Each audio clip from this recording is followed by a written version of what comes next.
Você tem até amanhã para sair daqui, meu genro gritou, apontando para a rua na frente dos meus netos. Minha filha abaixou a cabeça, sem dizer uma única palavra para me defender. Eu não chorei, nem implorei. Apenas sorri levemente, caminhei até o quarto e tirei um envelope pardo do fundo da minha mala. Na manhã seguinte, quando a campainha tocou e ele abriu a porta com arrogância, se deparou com um oficial de justiça. Toda a cor simplesmente sumiu do seu rosto. Não foi um grito. Foi pior do que grito. Foi dito com aquela calma de quem já ensaiou, daquele jeito de quem praticou a frase no espelho antes de proferir para a plateia. Fábio estava de braços cruzados no meio da sala. Na minha sala. Com o corpo postado como se já fosse o dono do lugar. Como se o meu nome na escritura fosse apenas um detalhe burocrático que o incomodava. Eu parei na soleira. A sacola pesava. Tinha pão, tinha iogurte, tinha aquele sabonete de camomila que eu sempre compro na farmácia da esquina. Coisas do cotidiano. Coisas de uma mulher que acorda cedo, faz uma lista de mercado, sai de casa, resolve o que tem que resolver e volta para o lar que construiu com as próprias mãos. Coisas que naquele momento contrastavam de forma quase obscena com o que eu estava ouvindo. Engoli em seco. Uma só vez. Porque eu sou professora de matemática aposentada com 35 anos de sala de aula, e professora de matemática não perde a compostura diante de um problema, por mais que o problema doa. E esse doía. Deus sabe que doía. A sala estava com a luz da tarde entrando pela janela lateral. Aquela luz cor-de-mel que eu aprendi a amar depois que o Décio morreu, porque era a hora em que ele gostava de sentar para ler o jornal. A parede amarelo claro que eu mesma pintei uns anos atrás, porque o Décio sempre dizia que precisava de luz dentro de casa, que casa escura envelhece a alma. O aparador de madeira na entrada, da minha mãe, que atravessou 3 mudanças e 2 estados para chegar até ali, que sobreviveu a décadas e ainda estava firme como sempre. O sofá de tecido bege desgastado nos braços, que eu já pensei em trocar e nunca troquei, porque ficou com o formato do meu corpo, porque é confortável do jeito certo, porque é meu. E ali estava o Fábio, no meio de tudo isso, como se tivesse o direito de estar. Cristiane estava de pé ao lado dele, os olhos baixos, mirando o piso de cerâmica com uma concentração que parecia estudada. Já vi esse olhar antes. É o olhar de quem sabe que está fazendo errado e escolheu fazer assim mesmo. E agora precisa não olhar para outra pessoa, porque esse olhar vai ter que se confrontar com a própria consciência. Conheci esse olhar em mais de 3 décadas de sala de aula, em crianças que copiavam prova. É o olhar da culpa que decidiu virar cumplicidade. Lucas, meu neto de 14 anos, que tem os olhos do avô Décio, esse formato de amêndoa levemente descaído nas pontas que me parte o coração toda vez que olho, estava sentado no canto do sofá, imóvel demais para um menino de 14 anos. Beatriz, 11 anos, abraçada a uma almofada, o queixo apoiado no tecido, me olhando com aquela atenção silenciosa de criança que entende muito mais do que os adultos gostariam. Eu coloquei a sacola devagar no aparador da entrada. Devagar, com cuidado, como se o gesto importasse. Porque importava, porque eu não ia deixar que o estado de choque me fizesse largar as coisas. Endireitei a coluna. 35 anos de quadro negro me ensinaram que coluna ereta não é vaidade, é declaração. E respirei pelo nariz uma vez. Fábio continuou. Disse que a casa estava gerando conflito no casamento. Disse que minha presença atrapalhava a dinâmica familiar. Disse que eu precisava entender que eles tinham a própria vida para tocar. Cada frase com aquele verniz de razoabilidade que homens articulados e frios usam quando querem que uma violência soe como bom senso. Como se empurrar uma mulher de 67 anos para fora da casa que ela construiu fosse apenas uma questão de logística familiar. Como se minha vida aqui fosse um inconveniente administrativo a ser resolvido. Eu olhei para ele enquanto falava. Não o interrompi. Deixei que cada palavra se depositasse no ar da sala como poeira, visível, identificável, documentável pela minha memória, que sempre foi boa. 35 anos ensinando matemática também ensinam a guardar sequências, padrões, dados. E eu estava guardando tudo. Depois, quando ele terminou, olhei para a Cristiane. Esse foi o meu erro. Ou melhor, não um erro, porque não me arrependo de ter olhado. Foi um ato de esperança. Ainda esperava que ela dissesse alguma coisa. Uma objeção. Uma palavra. Mãe, não é bem assim. Qualquer coisa que mostrasse que ainda havia ali, dentro daquela mulher de 41 anos, que eu carregara 9 meses e criara com o que tinha de melhor. A filha que eu conhecia.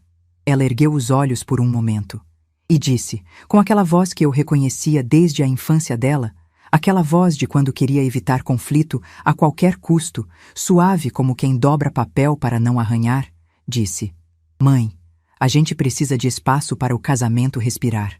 Você entende, né? Aquilo rasgou de um jeito diferente. Não foi o Fábio que rasgou. O Fábio eu já sabia quem era.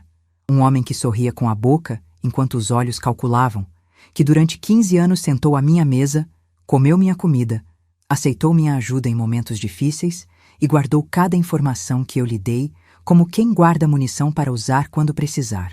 O Fábio nunca foi meu filho. Eu sabia disso no fundo, mesmo quando fingia não saber.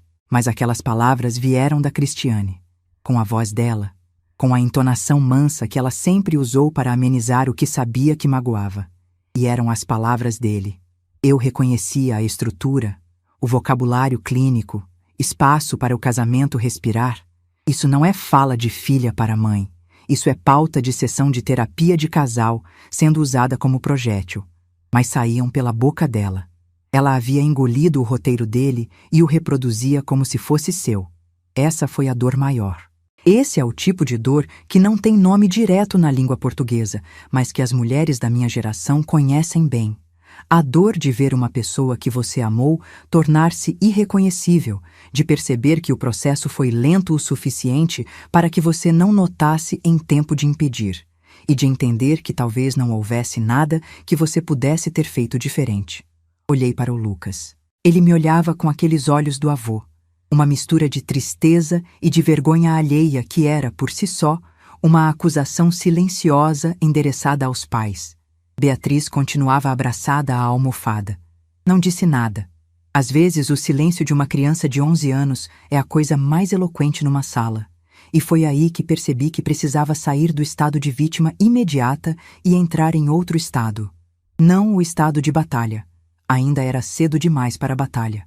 O estado de observação. O estado da professora que vê uma situação, a analisa e decide qual é o próximo passo antes de agir. Endireitei a coluna novamente. Olhei para o Fábio diretamente nos olhos. Não com raiva, não com choro, com aquela atenção tranquila que desconcerta mais do que qualquer explosão emocional. E disse apenas, entendi. O silêncio que se instalou foi diferente do silêncio anterior. Aquele havia sido silêncio de tensão. Este foi silêncio de confusão. Vi no rosto do Fábio o frênulo de uma expectativa frustrada. Ele havia se preparado para choro, para súplica, para a cena da velha desamparada pedindo mais um pouco de tempo.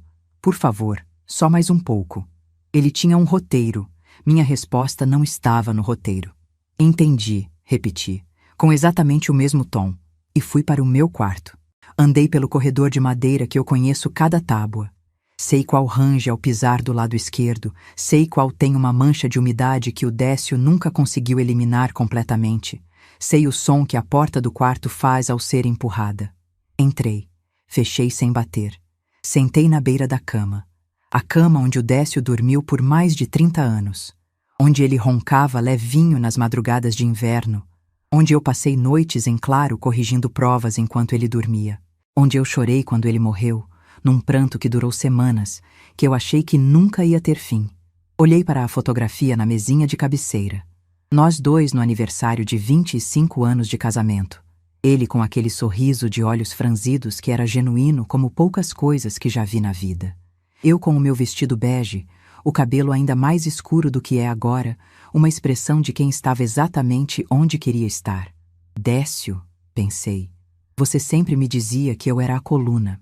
Hoje vou ter que provar que você estava certo. Não chorei naquela noite. Não porque não doesse.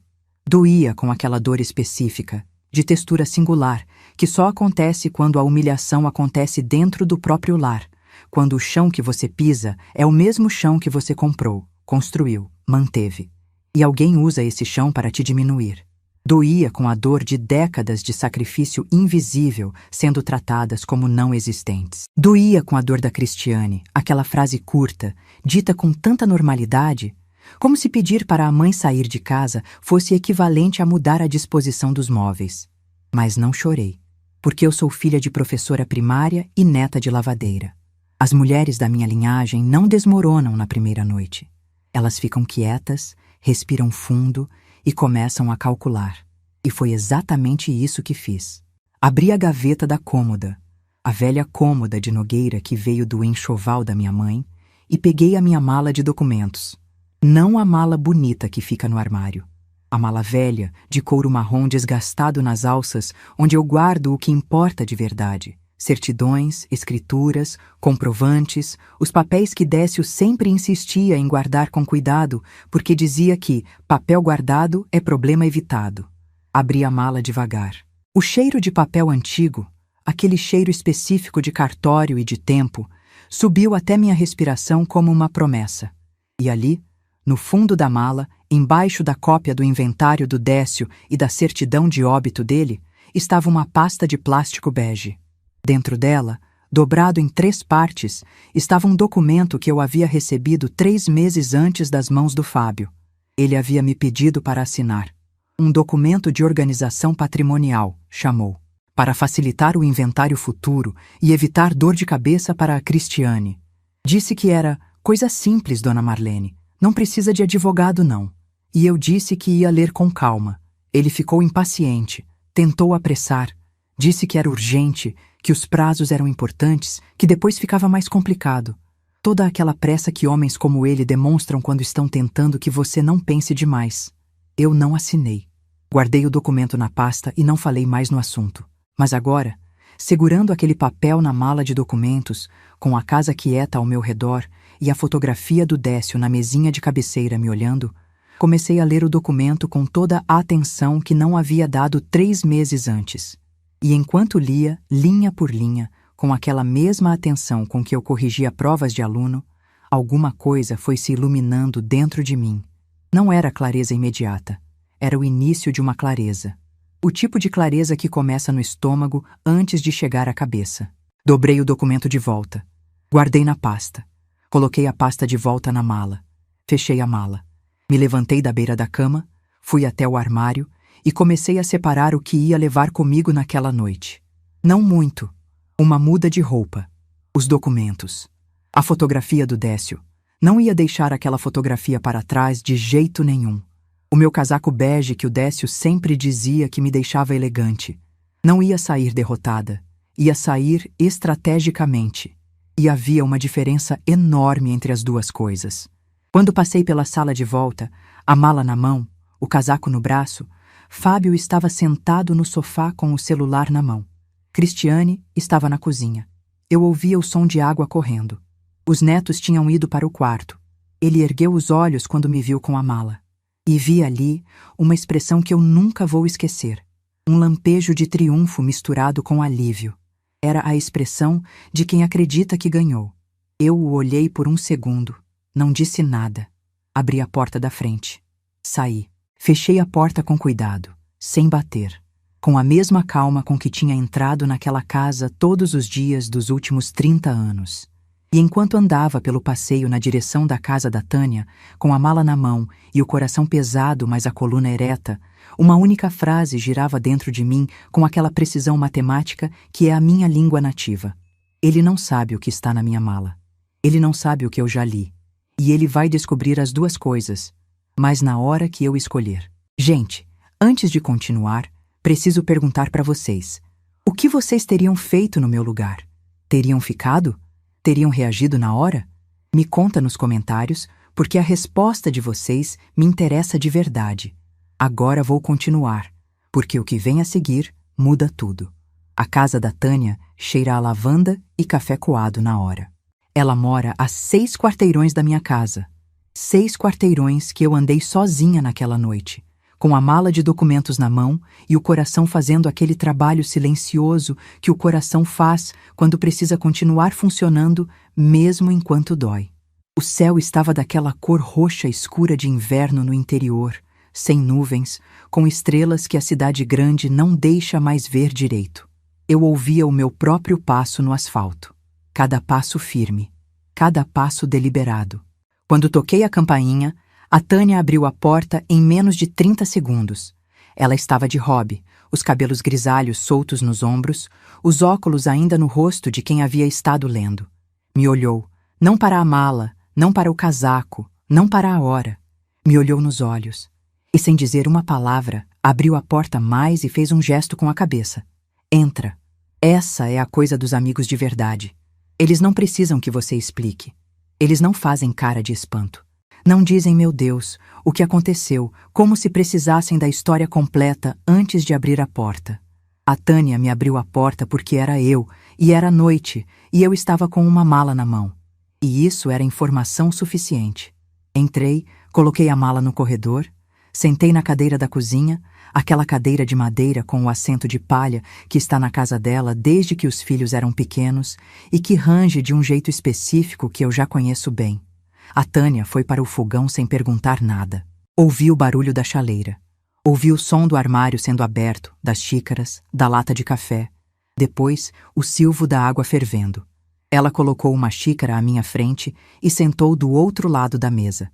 A gente ficou ali um tempo sem falar. O café estava quente e forte do jeito certo. O relógio da cozinha marcava 23 horas e 40 minutos. Do lado de fora, o som de um carro passando na rua e depois silêncio de cidade do interior na madrugada. Esse silêncio denso, de textura própria, que é diferente do silêncio da cidade grande. Fábio? Ela perguntou, eventualmente. Fábio, confirmei. E a Cristiane? Fiz uma pausa. Também. A Tânia assentiu devagar. Ela nunca gostou do Fábio. Desde o começo, desde a primeira vez que a Cristiane o trouxe para um almoço de família e ele ficou fazendo aquelas perguntas de corretor de imóveis disfarçadas de conversa casual. E essa casa aqui foi comprada quando, Dona Tânia, financia bem nessa região? A Tânia havia me dito depois, quando ficamos sozinhas na cozinha lavando a louça. Marlene, esse homem olha para as coisas das pessoas como se estivesse fazendo avaliação. Eu havia rido na época. Havia dito que ela era exagerada. Ela não era exagerada.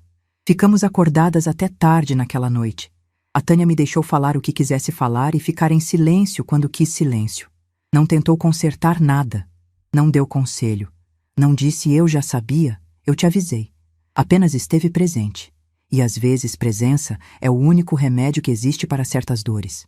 Fui dormir no quarto de hóspedes, naquela cama de solteiro com colchão um pouco duro e lençol cheirando a amaciante de flor de maçã. Deitei de costas, olhando para o teto branco. Não dormi por muito tempo. Ouvia a casa respirar ao redor. O barulho do vento nas telhas, o canto de um grilo lá fora, o rangido do soalho quando a temperatura baixava. E pensei, não com emoção. Já havia me reservado o direito de sentir a emoção quando fosse seguro senti-la. Pensei com método, com aquele tipo de raciocínio sequencial que eu ensinava para crianças. Primeiro, identifique o problema, depois separe as variáveis, depois construa a equação. O problema, eu havia saído da minha casa, a variável 1. A casa era minha. Escritura no meu nome desde 1994. Sem dívida, sem ônus, sem a assinatura do Fábio em parte alguma. Ele não podia me expulsar legalmente porque ele não tinha poder legal nenhum sobre aquele bem. A variável 2. Eu havia saído por escolha estratégica, não por derrota. Mas a distinção entre as duas coisas só seria real se eu agisse como se fosse real. A variável 3. Havia um documento que ele havia tentado me fazer assinar 3 meses antes. Um documento que eu não havia lido com atenção suficiente na época e que estava agora na mala de couro marrom na outra peça, esperando. E foi ali, entre as 2:30 e 3 da manhã, naquele quarto de hóspedes cheirando a amaciante de flor de maçã, que formulei a pergunta que iria mudar o rumo de tudo. Por que o Fábio precisava tanto que eu assinasse aquele papel? Não dormi mais aquela noite. Na manhã seguinte, sentada à mesa da Tânia com café e torrada, comecei a reler o documento com calma cirúrgica. Era denso, cheio de termos jurídicos dispostos de um jeito que parecia técnico, mas que, para quem lê com atenção, tinha uma estrutura reveladora. Cessão de uso, prazo indeterminado, renovação automática, sem compensação financeira. Eu sou professora de matemática. Sei ler uma equação quando vejo uma. Aquele documento, se assinado, me retiraria o direito de uso do meu próprio imóvel e o transferiria a Fábio. Não a propriedade, tecnicamente, mas o uso. O suficiente para que ele pudesse apresentar aquilo a terceiros como se fosse uma espécie de administração legítima. O suficiente para sustentar uma narrativa falsa. Dobrei o papel. Fiquei olhando para ele por um momento. Depois fui até o quarto, peguei o meu caderno de anotações, sempre carrego um, hábito de professora, e comecei a fazer uma lista. Perguntas, datas, valores que eu me lembrava de conversas, de comentários soltos, de coisas que o Fábio havia dito ao longo dos meses anteriores e que, isoladas, pareciam irrelevantes, mas juntas formavam um padrão. O primeiro dia passou assim, fazendo perguntas para mim mesma. O segundo dia passou com mais café, mais silêncio, mais lista. A Tânia cozinhou uma sopa de legumes que cheirava a alho frito e louro, um cheiro que me lembra da minha mãe, e pensar na minha mãe naquele momento me deu uma espécie de clareza que eu não estava esperando. Minha mãe era mulher de poucas posses e muita dignidade. Nunca deixou ninguém passar por cima dela sem resposta. Dizia que resposta não precisa ser grito, precisa ser certa. Certa. Calculada. No tempo certo.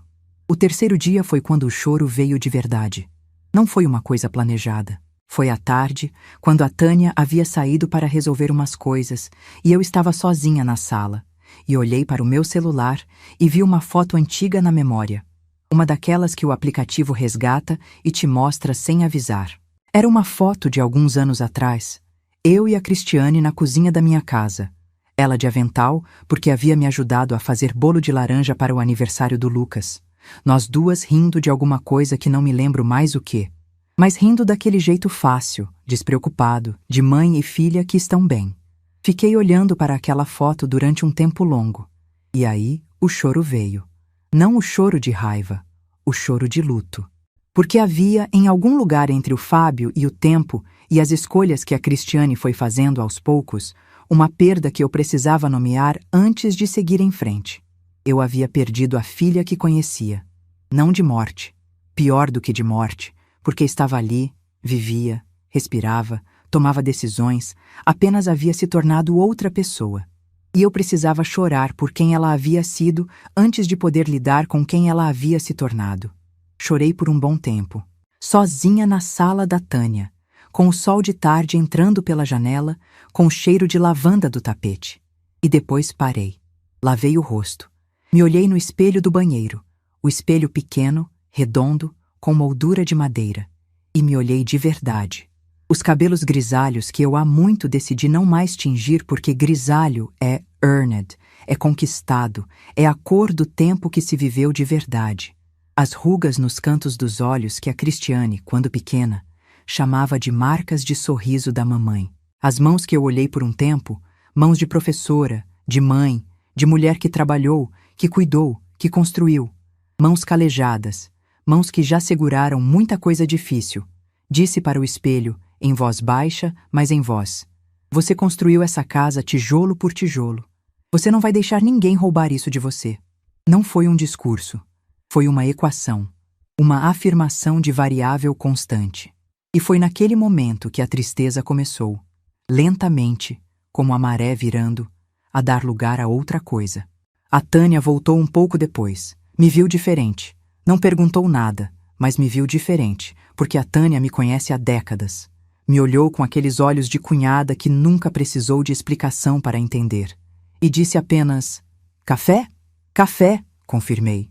Na terceira noite, na varanda dela, sentadas nas cadeiras de vime com xícaras de chá nas mãos, olhando para a rua tranquila do bairro com seus postes acesos e suas árvores grandes, aconteceu o que eu só consigo chamar de virada. Não foi dramático, não foi um trovão. Foi mais como quando uma conta que você estava tentando resolver de cabeça finalmente fecha.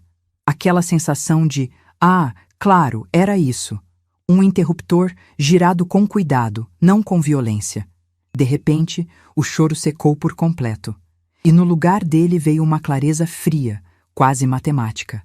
E eu sou professora de matemática. Então, quando digo matemática, entenda.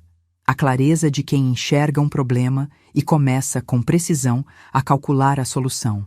Comecei a fazer perguntas estratégicas para mim mesma. Não por que minha filha fez isso comigo. Não o que errei na criação dela.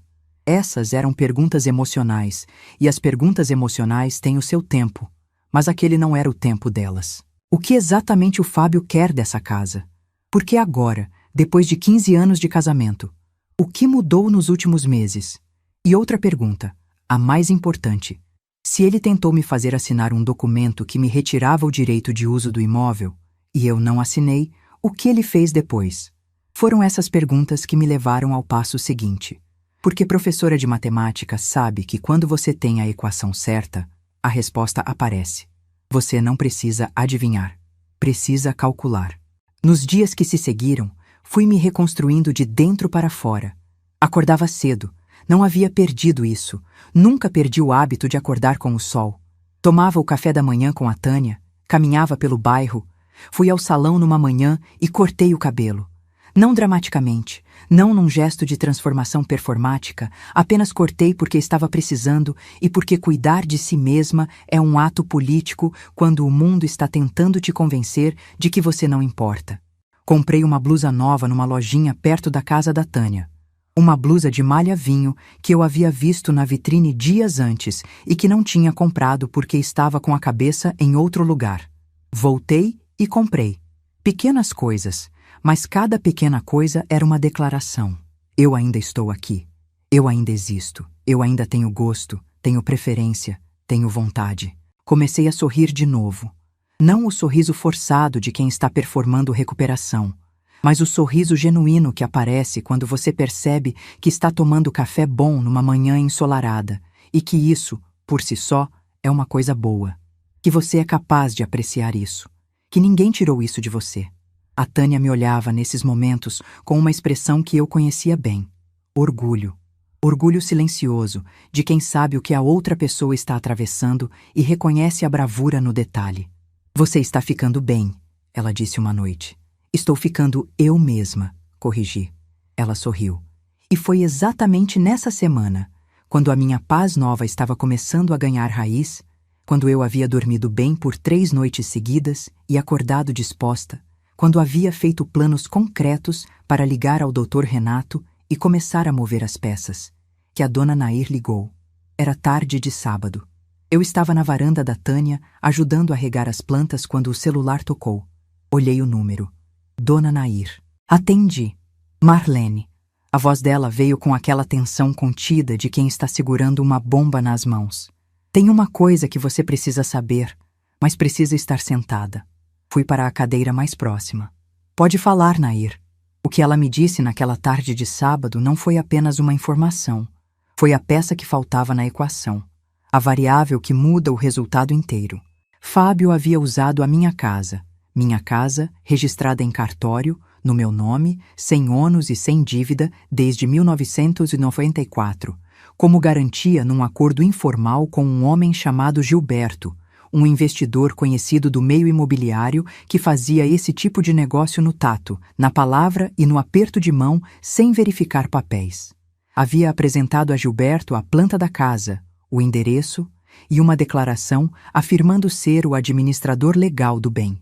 E Gilberto havia feito uma transferência, informal, como quem adianta dinheiro entre conhecidos, sem nunca ter minha procuração, sem nunca ter minha assinatura, sem jamais ter sido proprietário, representante ou qualquer coisa que juridicamente o autorizasse a falar por aquele imóvel. Fiquei com o telefone no colo depois que a dona Nair desligou. A Tânia estava na porta, me olhando. Ela havia ouvido a minha parte da conversa. Não as palavras, mas o tom. E o meu rosto. Marlene? Eu estava com o celular no colo. Olhava para o chão da varanda, as pedras cinzas irregulares, o musgo nas bordas.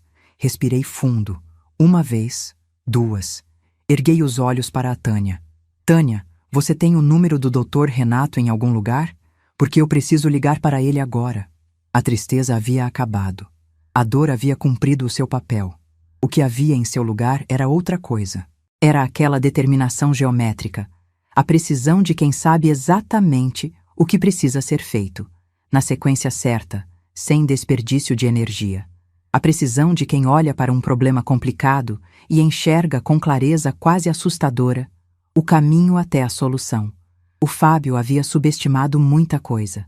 Havia subestimado minha inteligência. Havia subestimado minha memória. Havia subestimado minha disposição para ir até o fim. E estava prestes a descobrir os 3 erros de uma vez. Quando o doutor Renato atendeu o telefone naquela tarde de sábado, a primeira coisa que disse ao ouvir meu nome foi: Dona Marlene? A professora Marlene de matemática do 5º ano? Confirmei. Ele ficou um momento em silêncio. Aquele silêncio de quem está recalculando a situação, reorganizando as categorias mentais. E então disse: A senhora foi a única pessoa que não me deixou reprovar no ano mais difícil da minha vida. Pode falar, o que precisar. Não vou dizer que aquilo não me tocou. Tocou. Porque um dos poucos privilégios de ter sido professora por 35 anos é esse. Você planta sementes que você nunca vai ver crescer completamente.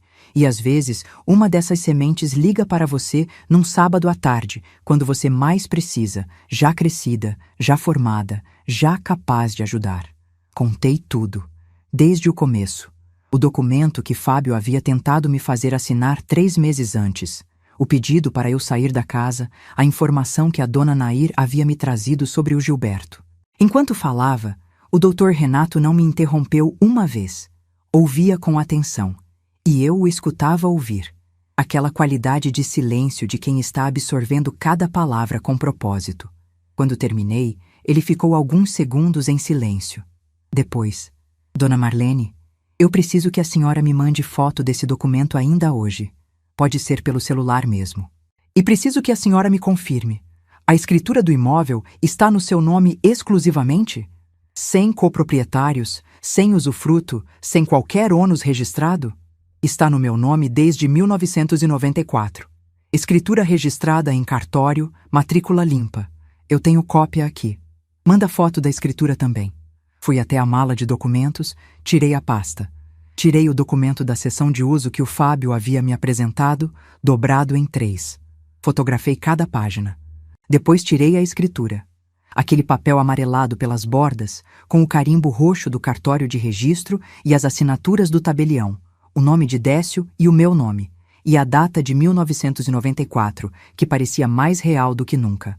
Fotografei também. Mandei tudo para o doutor Renato por mensagem. 40 minutos depois, ele me ligou de volta. A voz dele havia mudado de tom, ficado mais séria, mais cuidadosa, aquela seriedade de quem está prestes a dizer algo importante e quer ter certeza de que cada palavra vai ser entendida corretamente. Dona Marlene, disse, esse documento que o seu genro tentou te fazer assinar é uma tentativa de cessão de uso. Se a senhora tivesse assinado, estaria entregando o direito de uso do imóvel a ele por prazo indeterminado, sem compensação financeira alguma, com renovação automática. Em termos práticos, ele poderia usar o imóvel como quisesse, inclusive como garantia em negócios, sem precisar da sua autorização. Respirei fundo. E o que ele fez com a casa sem eu ter assinado nada? É exatamente o que eu preciso investigar. Mas o que você me descreveu sobre esse tal Gilberto é preocupante. Se ele de fato usou o imóvel como garantia, sem procuração, sem título, sem qualquer respaldo legal, isso é grave. Não apenas para ele, para a sua segurança patrimonial também, porque dependendo de como esse acordo foi formalizado, pode haver tentativa de registro que você desconhece. O que preciso fazer? Por enquanto, não faz nada. Não liga para eles, não manda mensagem, não vai até a casa. Preciso verificar a matrícula atualizada do imóvel no cartório de registro de imóveis, checar se há alguma anotação, qualquer coisa. Faço isso na segunda-feira de manhã, quando o cartório abrir. E vou fazer algumas perguntas sobre esse Gilberto. Dr. Renato, encontra o que você precisar encontrar. Pode deixar, professora. Desliguei. Coloquei o telefone sobre a mesa. Olhei para a Tânia, que havia ficado sentada do outro lado da mesa, em silêncio respeitoso durante toda a conversa. E então, Ela perguntou. Então agora eu espero. E enquanto espero, faço a minha parte. A minha parte era investigar o que eu podia investigar pelos meus próprios meios antes de segunda-feira. Não me sento esperando enquanto tenho mãos e memória. Peguei o caderno de anotações. Comecei a escrever uma linha do tempo, não de emoções, de fatos, cada data que me lembrava, cada conversa relevante, cada valor mencionado, cada promessa vaga, cada detalhe que havia parecido insignificante na época e que agora, visto em sequência, ganhava peso diferente. O documento de cessão de uso, apresentado havia 3 meses, em janeiro. Antes disso, em novembro do ano anterior, uma conversa em que Fábio havia mencionado de passagem que o escritório estava passando por uma reestruturação. Em outubro, uma viagem que o casal havia feito e que ele havia comentado num jantar, e que agora eu me perguntava como havia sido paga. Em agosto, uma vez que precisou usar o carro deles porque o dele estava na oficina, e ficou na oficina por quase 3 semanas, o que para um corretor de imóveis que usa o carro de trabalho é um período longo demais, a menos que a questão não fosse mecânica. Padrão.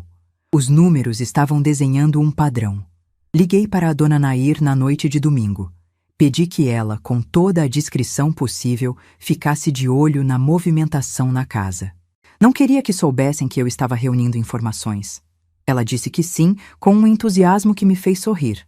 A dona Nair havia esperado 30 anos por uma missão dessas. Na segunda-feira de manhã, o Dr. Renato foi ao cartório de registro de imóveis assim que abriu. Me ligou às 10h30. Dona Marlene, a matrícula está limpa. Não há nenhum registro de ônus, penhora, nem qualquer anotação posterior à escritura original. Isso é uma boa notícia. Significa que, juridicamente, o imóvel continua integralmente seu. Respirei. E o Gilberto? Encontrei referências a um Gilberto Mendonça, pessoa física, que atua informalmente como investidor na região. Pelo que consegui levantar, ele faz esse tipo de operação no tato. Adianta recursos com garantia informal, sem assessoria jurídica, apostando na palavra. Mas isso significa que quando a palavra não se sustenta juridicamente, ele também fica exposto. Vou continuar investigando. Você tem como me arranjar mais informações sobre o que exatamente foi apresentado a ele? Vou ver o que consigo. Foi a dona Nair que me ajudou a puxar o fio seguinte. Ela havia conversado com uma vizinha que morava na mesma rua de um cunhado do Gilberto. E em cidades do interior, essa teia de 6 graus de separação funciona de forma surpreendentemente eficiente. Essa vizinha havia mencionado, sem saber da dimensão do assunto, que o marido dela havia comentado que o Gilberto estava brabo com um corretor novo que tinha enrolado ele. Detalhes vagos, mas indicativos. Com isso, o doutor Renato conseguiu identificar, através de uma consulta a um cartório de títulos da cidade, que havia uma minuta de acordo registrada. Não no cartório de imóveis, o que seria problemático, mas no cartório de títulos, que registra documentos particulares sem valor de transferência patrimonial. A minuta havia sido registrada pelo Fábio como instrumento particular de reconhecimento de administração de bem imóvel. Isso é uma tentativa de criar uma aparência de legitimidade, me explicou o doutor Renato. Ele registrou num cartório que não tem competência para validar transferências imobiliárias, sabendo que o registro daria ao documento uma aparência oficial que não corresponde à realidade jurídica. É a mesma lógica do golpe: criar um papel com carimbo para impressionar quem não vai verificar a fundo. E Gilberto não verificou. Gilberto não foi ao cartório de imóveis verificar a matrícula. E foi aí que a história começou a circular. Porque quando você registra uma coisa no cartório de títulos, os funcionários do cartório veem. E em cidade pequena, o que os funcionários do cartório veem, eventualmente, chega aos ouvidos certos. Ficou em silêncio um momento.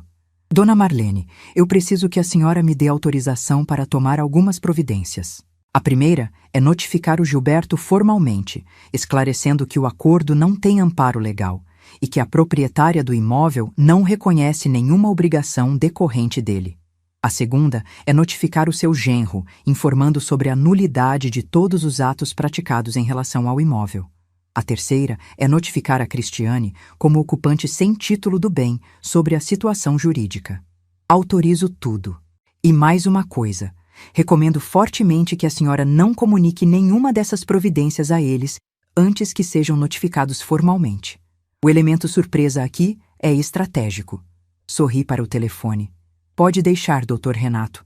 Não fui professora de matemática por 35 anos para não entender a diferença entre rascunho e gabarito. Ele riu. Exato. Nos dias que se seguiram, enquanto o Dr. Renato preparava as notificações, continuei minha investigação paralela, não por desconfiança do trabalho dele, mas porque eu precisava entender a dimensão total do que havia acontecido. Precisava saber o quanto. Liguei para a gerente do banco onde tenho conta há 22 anos. Ela me conhece pelo nome. Pedi uma verificação de segurança, se havia algum terceiro com acesso ou autorização vinculada à minha conta. Não havia. Mas a conversa me levou a verificar meus outros documentos, e foi assim que encontrei, num extrato antigo que havia guardado por hábito, uma transferência de R$ 2.200 que o Fábio havia me pedido emprestados para uma emergência no escritório, 18 meses antes, com promessa de devolver no próximo mês. Nunca havia sido devolvido. Eu havia esquecido, ou escolhido não cobrar para não gerar atrito. É o tipo de coisa que mulheres da minha geração fazem, essa matemática silenciosa de quanto é possível engolir antes de o custo ser maior que o benefício. Mas agora aquele número estava ali, no extrato, frio e preciso, R$ 2.200, que foram para o escritório de um homem que estava tentando usar minha casa como garantia sem a minha permissão. Anotei. Tudo ia para o caderno. Liguei para uma antiga colega professora que foi casada por anos com um advogado especializado em direito imobiliário. Não para pedir conselho jurídico, para entender melhor em termos práticos qual era a extensão da vulnerabilidade que o Fábio havia criado. Ela me explicou, em linguagem direta como só professor consegue usar, que a tentativa de registro no cartório de títulos era o tipo de coisa que criava uma mancha documental. Não uma transferência efetiva, mas um rastro que qualquer pessoa com acesso aos índices do cartório poderia encontrar. Isso é ruim para ele, não para você, ela disse. Mas é o tipo de coisa que, num processo formal, demonstra intenção. Intenção. A palavra ficou comigo. Porque era isso.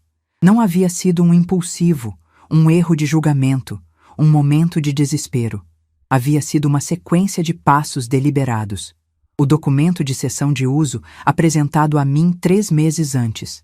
A tentativa de me convencer a assinar sem advogado. A minuta no cartório de títulos, o acordo informal com Gilberto. E no topo de tudo isso, o pedido para que eu saísse de casa, que agora eu entendia não como um ato de hostilidade doméstica, mas como uma peça do plano. Uma casa desocupada era mais fácil de apresentar como administrada do que uma casa onde a proprietária morava. Ele precisava que eu saísse. E havia calculado que eu sairia, desolada, sem recursos, e que ficaria quieta enquanto ele terminava o esquema. Ficou olhando para o lado errado da equação.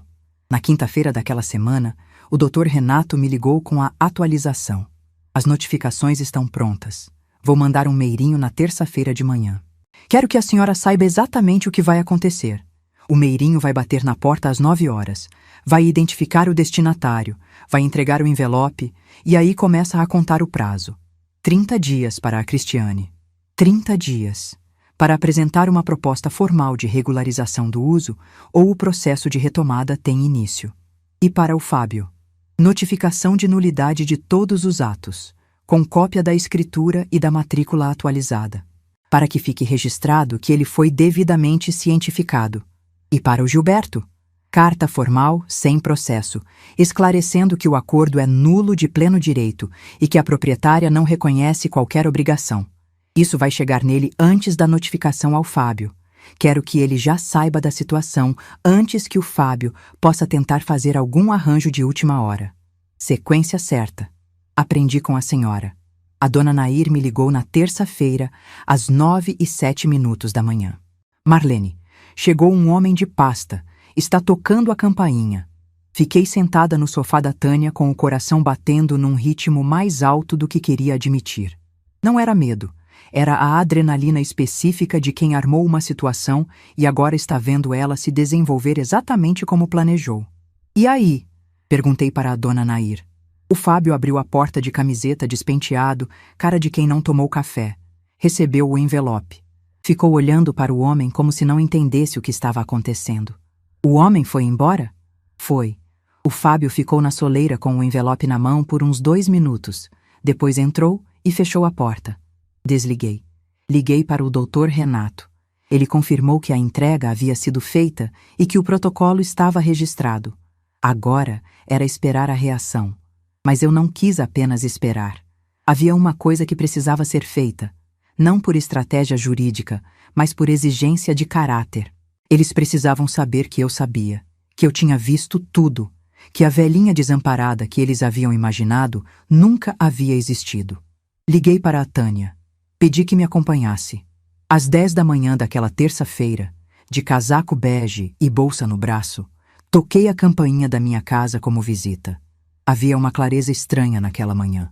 O tipo de clareza que eu aprendi a reconhecer ao longo dos anos, não a clareza do entusiasmo ou da raiva, mas a clareza fria, horizontal, de quem chegou ao outro lado de uma travessia difícil e sabe exatamente o que precisa dizer. Como antes de uma prova importante, quando tudo o que havia para estudar já foi estudado e o que resta é apenas executar. A Tânia caminhava ao meu lado. Não disse nada. Ela sabia que não era hora de falar, era hora de ser. O bairro estava com aquela quietude de manhã de dia útil. Crianças já na escola, adultos no trabalho, o sol ainda baixo, um sol branco de inverno que não aquecia muito, mas iluminava tudo com aquela clareza sem sombra. Eu ouvia meu próprio passo no asfalto, firme, cadenciado, exatamente como havia caminhado quando saí dali, só que agora em sentido contrário. Quando virei na esquina e vi a fachada da minha casa, o coração fez alguma coisa complicada dentro do peito. Não fraqueza, reconhecimento. Eram os tijolos que eu e o Décio havíamos escolhido. A grade que eu havia pintado de preto, porque o branco suja rápido, o jardim da frente com as rosas que eu plantei há tantos anos. A calçada varrida, porque eu sempre varei a calçada, e me perguntei rapidamente se alguém havia varrido enquanto eu estava fora. Provavelmente não. Subi os 2 degraus da entrada. Toquei a campainha. Ouvi o movimento dentro da casa. Um som de passos rápidos, uma voz abafada, o som de algo sendo movido. Eles sabiam que havia chegado alguma coisa importante aquela manhã. Estavam nervosos, esperavam alguma coisa, mas não eu. A porta se abriu. Fábio estava de camiseta amassada, calça de moletom, os cabelos despenteados, os olhos vermelhos com aquela textura específica de quem dormiu mal ou não dormiu. Segurava o envelope aberto na mão, o envelope do doutor. Renato, a notificação, a escritura, a matrícula atualizada. Havia documentos na sua mão que descreviam com precisão jurídica tudo o que ele havia tentado fazer. Quando me viu, a expressão no rosto dele passou, em frações de segundo, por pelo menos 4 coisas: surpresa, cálculo, raiva mal controlada e, por baixo de tudo isso, visível para quem sabe olhar, pânico. O tipo de pânico específico de quem finalmente entende que o chão está afundando e não há mais como fingir que está firme. Cristiane estava 2 passos atrás dele, pálida como calcário. Segurava o próprio cotovelo com a mão oposta, aquele gesto involuntário de autoconforto que ela fazia desde criança quando estava muito assustada. Eu não entrei. Fiquei na soleira da minha porta sobre o meu degrau, diante da minha casa, com a bolsa no braço e o casaco bege, e olhei para o Fábio com aquela atenção tranquila que desconcerta mais do que qualquer explosão de raiva.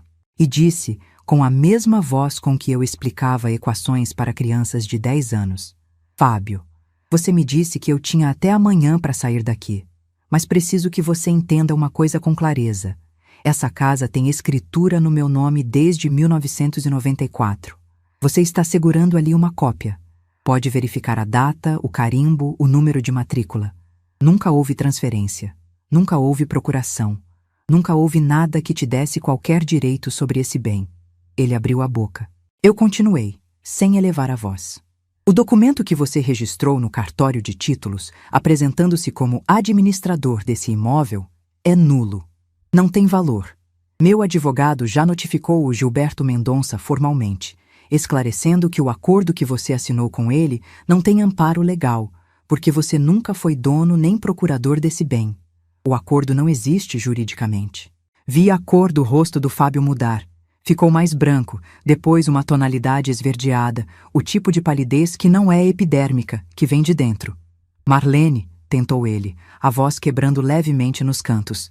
Eu posso explicar. Foi um mal-entendido. Eu só queria garantir um futuro para a Cristiane. Para os seus netos, eu estava tentando. Não vim aqui para a conversa. Interrompi com calma absoluta. Vim para que ficasse claro. Ele ficou em silêncio. O envelope fremia levemente entre os dedos dele. Um tremor pequeno, quase imperceptível, mas eu o vi. Foi então que Cristiane deu um passo à frente. A voz dela estava trêmula, mas o que havia nela não era arrependimento limpo. Era desespero de quem vê a estrutura que havia escolhido desmoronar e tenta se agarrar ao que resta. Os olhos dela estavam úmidos. Mãe, você não pode fazer isso com a gente. A gente é sua família. Eu a olhei por um momento longo. Pense no peso daquela palavra. Família. Saindo da boca da mulher que uma semana antes havia me dito, com voz mansa e olhos no chão, que o casamento dela precisava de espaço para respirar. Pensei nos olhos do Lucas no sofá. Pensei nos R$ 2.200 que nunca foram devolvidos. Pensei na minuta no cartório de títulos. Pensei em cada centavo do suor do Décio que havia entrado naquelas paredes. Família, repeti, e a palavra soou diferente na minha voz. Família não usa a casa da mãe como garantia de dívida escondida. Família não registra documentos falsos em cartório fingindo ser administrador de um bem que não é seu. Família não me pede para assinar papel sem advogado e fica impaciente quando eu peço para ler com calma. Cada frase era precisa. Cada frase tinha número, data, fato. Não era desabafo, era leitura de sentença. Você tem 30 dias, Cristiane, para apresentar uma proposta formal ao meu advogado sobre a regularização do uso desse imóvel. Se não houver proposta, o processo de retomada judicial tem início. Você tem o contato do Dr. Renato Campos na notificação que recebeu. Mãe, se quiser conversar, conversa com o Dr. Renato. Me virei. Desci os 2 degraus. Fui embora. A Tânia me seguiu. Caminhamos em silêncio pela rua, dobramos a esquina, e quando a fachada da minha casa desapareceu da minha visão periférica, eu ouvi a Tânia dizer em voz baixa, com os olhos brilhando: Marlene, você acabou de ser a pessoa mais elegante que eu já vi na vida. Não respondi naquele momento, mas guardei aquilo, porque havia algo naquele momento que eu precisava guardar. Não o triunfo, não a adrenalina, mas a confirmação de que havia sido possível fazer tudo aquilo sem me tornar o que eles eram. Sem gritar, sem humilhar, sem destruir. Com a frieza de quem sabe que a verdade, dita com clareza suficiente, não precisa de volume alto para ser ouvida.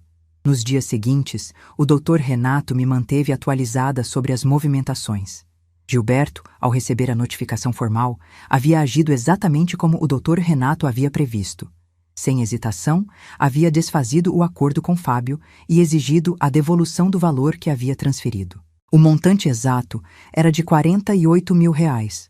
R$ 48.000 que Fábio havia recebido e já havia usado, em parte, para cobrir dívidas urgentes de fornecedores do escritório e uma prestação em atraso de um financiamento pessoal.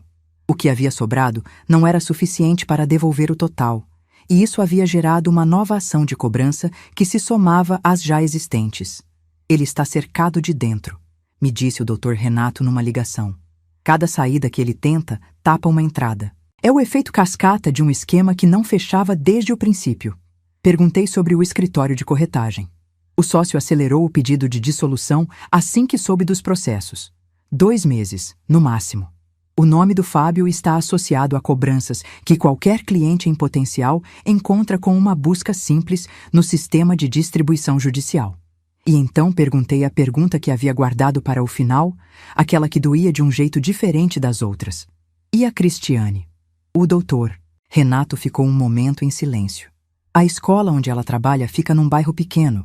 A cidade é pequena. Quando a minuta que o Fábio registrou no cartório de títulos começou a circular, e circul, do jeito que documentos circulam em cidade pequena, a diretora chamou a Cristiane para uma conversa sobre imagem institucional. Não foi demissão. Foi um aviso. Engoli em seco, porque a Cristiane havia tomado todas as escolhas que tomou por conta própria, e as consequências eram dela. Mas era minha filha, e é possível, ao mesmo tempo, saber que alguém tomou as próprias decisões e sentir dor pelo resultado. Eu sou professora, não pedra. Doutor Renato, o processo segue. Segue, dona Marlene. 6 semanas depois da notificação, Cristiane me ligou. Não para pedir desculpas, inicialmente para tentar negociar. Disse que Fábio estava passando por dificuldades e que precisavam de tempo. A voz dela era tensa, controlada, aquela voz de quem está tentando não demonstrar o quanto está com medo. Ouvi em silêncio. Depois disse: Cristiane, o doutor Renato recebeu uma proposta formal da sua parte? Não recebeu. Então o prazo segue. Mãe, você não pode fazer isso. Posso. A casa é minha. Sempre foi. Você sabe disso. Silêncio. Você não vai me ajudar? Aquela pergunta doeu. Vai continuar doendo por um tempo. Seria desonesto dizer o contrário. Mas aprendi, ao longo daqueles meses, a distinguir a dor que precisa de atenção, da dor que precisa de firmeza. E reconheci qual era aquela. Eu te amo, Cristiane. Sempre vou te amar. Mas não vou mais colocar o meu patrimônio, a minha segurança e a minha dignidade em segundo lugar para cobrir as consequências das escolhas que você e o Fábio fizeram. Isso não é meu trabalho. Nunca foi. Desliguei. Chorei um pouco depois. Mas chorei diferente. O choro de quem fez o que tinha que ser feito. Não o choro de quem foi atropelado. 3 dias depois, o Lucas me mandou uma mensagem de texto. Apenas: Vovó, eu sei que você está certa. Te amo. Era a 2ª vez que ele me procurava desde que tudo começou.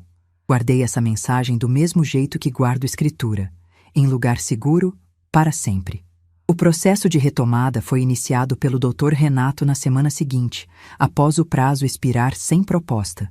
Não foi rápido, a justiça nunca é rápida, e eu sou professora suficiente para saber que paciência é a habilidade mais subestimada do mundo.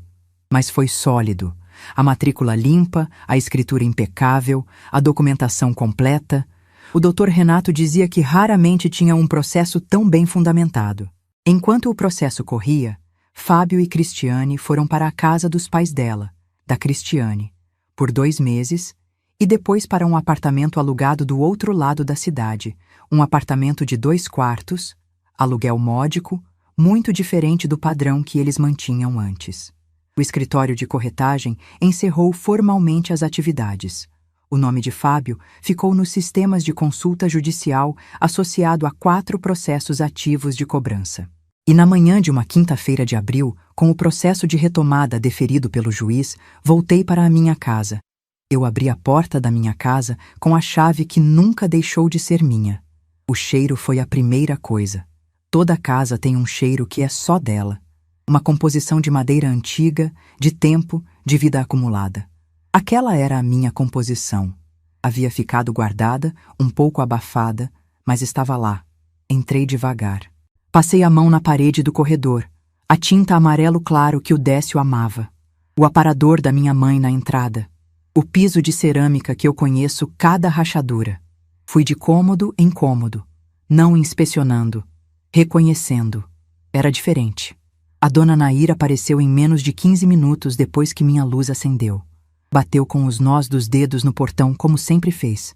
Trouxe um pão de queijo ainda quente numa travessa coberta com um pano de prato bordado de girassol. Bem-vinda em casa, Marlene. Disse com voz firme, os olhos brilhando.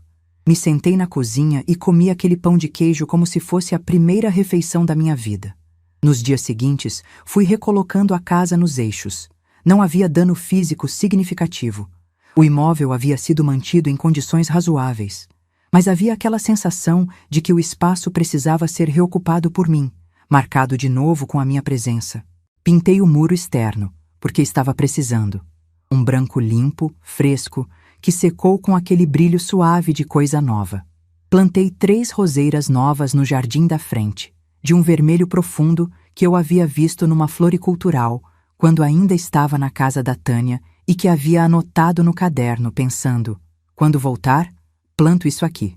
Voltei. Plantei. A dona Nair voltou a tomar café comigo toda manhã de sábado, sentadas na varanda, com o café coado forte, olhando para o jardim. Essa é uma das coisas que eu não vou negociar com o tempo. Esse café, essa varanda, essa companhia. Escrevi uma carta ao Dr. Renato, 2 páginas à mão, com a caneta que uso para assinar documentos importantes. Não sei se o texto estava à altura do que ele fez, mas foi o que eu tinha de mais honesto para oferecer. Quando ele ligou depois de receber, a voz estava aquecida de um jeito que me tocou. A senhora não me deve nada, dona Marlene. Guardei isso também. Quanto ao Fábio, os 4 processos de cobrança seguiram seus cursos. O acordo com o Gilberto foi desfeito definitivamente com a devolução parcial dos valores. Os R$ 8.000 que sobraram depois que ele cobriu as dívidas urgentes foram devolvidos e os 40.000 restantes viraram crédito numa ação de cobrança. O nome dele continua nos sistemas. Alguém que pesquise vai encontrar. Em corretagem de imóveis, nome nos sistemas é problema que demora anos para se resolver. O escritório encerrou. Ele tenta se reerguer. Não é tarefa minha acompanhar como. Quanto a Cristiane, ela continua no emprego, dando aulas na mesma escola. O aviso sobre imagem institucional a abalou, mas não a demitiu. Ela e o Fábio ainda estão juntos. Até onde eu sei. E eu não faço questão de saber mais do que isso. Ela não me pediu desculpas de forma direta. Não houve uma ligação, uma mensagem, um gesto que eu pudesse reconhecer como pedido de perdão limpo e honesto. O que houve foram tentativas de negociação, de administração de dano, de encontrar um caminho que funcionasse para ela sem ter que olhar de frente para o que havia feito. Eu conheço esse padrão. Fui professora por tempo suficiente para reconhecer quando alguém está tentando passar para a próxima fase sem corrigir o que errou. Não vou pressionar. Não vou cobrar. Mas também não vou fingir que nada aconteceu. O amor que tenho por ela é real e vai continuar real. Mas amor não significa que eu anulo o que sei. Amor não significa que eu aceito a versão da história que é conveniente para ela. O Lucas completará 15 anos no próximo mês. Mandei uma mensagem perguntando se poderia passar para deixar um presente. Ele respondeu em menos de 3 minutos. Sim, vovó, fico esperando. A Beatriz me mandou um áudio naquela mesma noite. A voz dela com aquela animação de menina de 12 anos que ganha força quando está animada de verdade, dizendo que havia feito um desenho para mim e queria me dar pessoalmente. São esses os pontos fixos. São esses os valores que não mudam enquanto o resto varia. Semanas atrás, a Tânia me chamou para uma viagem curta ao litoral com algumas amigas dela. Eu fui. 4 dias. Um hotel simples, limpo, com vista para o mar. Sentei na areia numa tarde com o sol descendo, os pés dentro do mar, a água fria e salgada me cobrindo até a canela. E percebi que eu tinha esquecido como o mar cheira. Não o cheiro de cartão postal, o cheiro real. Aquele que é sal e alga e vento, e tempo ao mesmo tempo. Aquele que faz o peito abrir. Fiquei ali por um tempo que não sei medir, com os pés na água e o sol laranja na pele. E pensei em tudo o que havia acontecido nos últimos meses com aquela distância que só o mar e o tempo conseguem dar. Pensei nos tijolos, nos anos que o Décio e eu passamos construindo uma vida que valia a pena viver. Nas noites corrigindo provas, nas manhãs de café, no cheiro de alho frito, que é o cheiro da minha cozinha, que é o cheiro da minha vida. Pensei nas mãos calejadas das mulheres da minha linhagem. Minha mãe, minha avó. Mãos que lavaram, que cozinharam, que assinaram papéis importantes, que seguraram crianças, que construíram coisas que durariam. Mãos que nunca pediram menos do que mereciam, mesmo quando o mundo tentava convencê-las de que pedir era demais. E pensei, não deixei. Não deixei que me convencessem de que eu não merecia o que construí. Não deixei que o choro virasse rendição. Não deixei que o amor me fizesse confundir cuidado com cumplicidade de erro alheio. Não deixei que a dor, e dói, vai continuar doendo, especialmente a dor da Cristiane, me impedisse de calcular o que precisava ser calculado e agir como precisava ser agido. E isso me leva à única coisa que realmente importa dizer, ao final de tudo. Dignidade não é uma emoção. É uma variável que você decide manter constante enquanto tudo ao redor varia. Aprendi isso na lousa, ensinando para crianças que ainda achavam que os números eram difíceis. Os números nunca foram o difícil. O difícil é quando a gente esquece que tem o direito de fazer as contas. Quando aceita migalhas fingindo que são pão inteiro. Quando engole a seco e chama isso de paciência. Paciência de verdade não é aguentar. É esperar o momento certo para agir. Eu esperei, calculei, agi, e hoje estou na varanda da minha casa, com o meu café, com o meu jardim, com as minhas roseiras vermelhas. Valeu cada centavo do suor que entrou nesses tijolos. Se essa história tocou em algo dentro de você, compartilhe com alguém que precisa ouvir isso hoje. Clica em inscrever se ainda não fez, porque a próxima história já está passando na tela.